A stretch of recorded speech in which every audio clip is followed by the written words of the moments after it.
Imagine a world where no one can speak and how different the world would be. As humans, we are created for communication. Now, imagine a world where everyone around you can speak, but you still can't, and how frustrating that might be. If you think this is a fake scenario, you're wrong. Many people live with voice disorders that affect their communication on a daily basis. These disorders could be dysarthria, aphasia, apraxia, and for many of you that don't know anybody that have these disorders, you have no idea what those three words mean. As a speech pathology student, I've learned about these disorders and the frustrations that might come along with them. Dysarthria is a neurological disorder that affects the speech mechanisms that can make communication very difficult and challenging. And today I'm going to discuss the characteristics of dysarthria, the causes, and the treatments of dysarthria of speech. First, there are several characteristics that are in conjunction with dysarthria. These characteristics can be defined by articulation and phonological disorders, a neurological motor speech impairment characterized by slow, weak, imprecise, and/or uncoordinated movements of the speech musculature. This means basically that they have a weakened jaw, tongue, and lips so that their speech becomes slow and slurred. It makes their speech very unintelligible, which that just means hard to understand or impossible to understand if their condition is very progressed. And many people struggle with their voice being hoarse or raspy sounding or having a breathy quality. Their speech is slow and it can make it hard for the listeners to comprehend what they're saying, and this becomes frustrating for both parties. The second thing I'm going to discuss are the causes of dysarthria.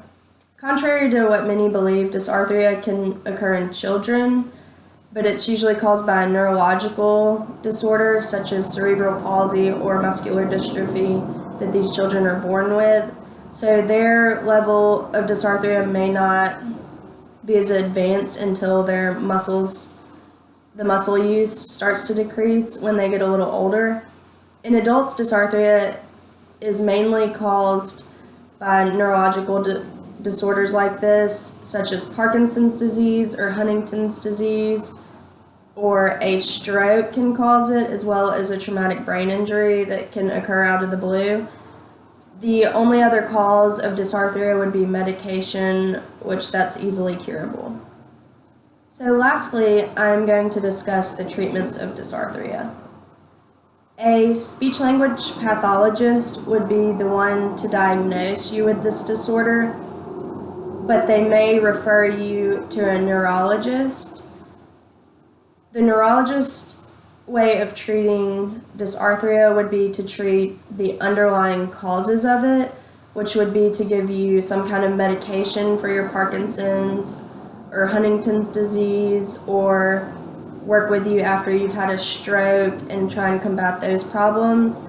And this can help increase the intelligibility of your speech.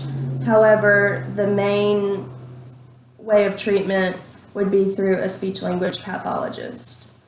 The SLP's first focus would be to increase the muscles of the lips, tongue, and jaw. That greatly increases their intelligibility.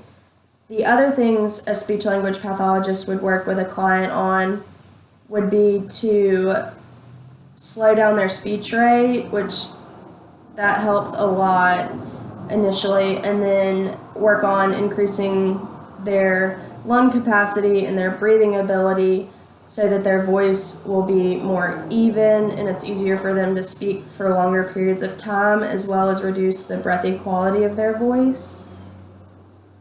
And then the way that treatment is received for people whose dysarthria is caused by medications, they would simply stop that medication and be prescribed something else that might not have the same side effects.